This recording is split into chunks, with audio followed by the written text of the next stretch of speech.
Okay, so I'm going to, before I actually forget, because this is the best of five, and we're currently in game four, so I don't want these games to disappear. I'm gonna record these games with Rawlinpa because these were really quite tight and interesting. So game one, Rawlinpa goes first.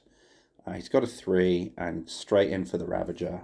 Solid choice. Leaves Scrap and the Blob Fighter. So probably have to take the Blob Fighter, but we're gonna try and take some other things first. So we go for Frontier Hawk to keep the velocity. We try and take Blob Fighter away from him, and we're just getting as many ships as we can here, with as much scrap as possible.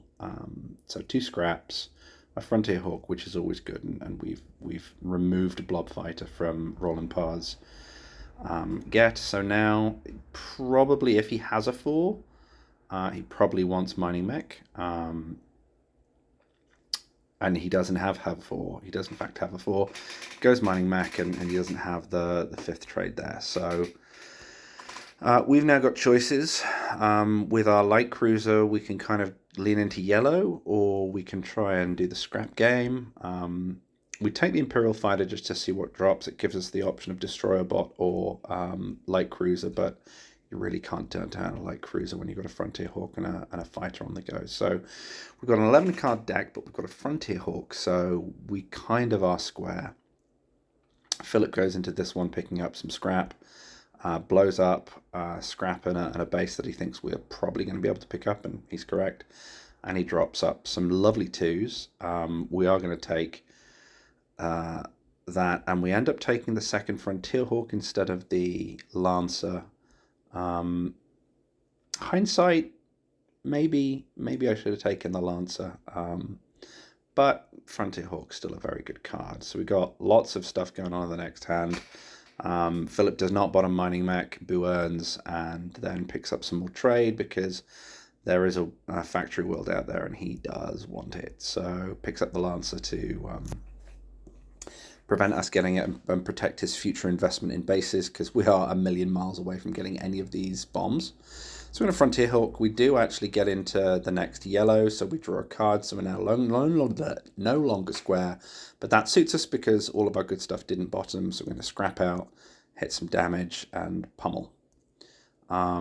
Philip discards 2, which works for him because of course he's topped Repair Bot, because you always top Repair Bot. Gets a Lancer, gets rid of the Repair Bot. He's had some advantage from it, so he doesn't want to push his luck. And also, life totals are getting low. We have a bum hand because we had all the good stuff before, but we pick up a gunship, which is very nice. Philip picks up a nice battleship there, scraps out, allies his ram, hits us down to 25. We're just going to get rid of the card that does us the most damage if he gets it. Pick up the yellow because we're looking good for that. We've got a decent hand to go into. Ravages, not much going on there. And so now we're so late in the game that actually the factory world's not going to do Philip really any good.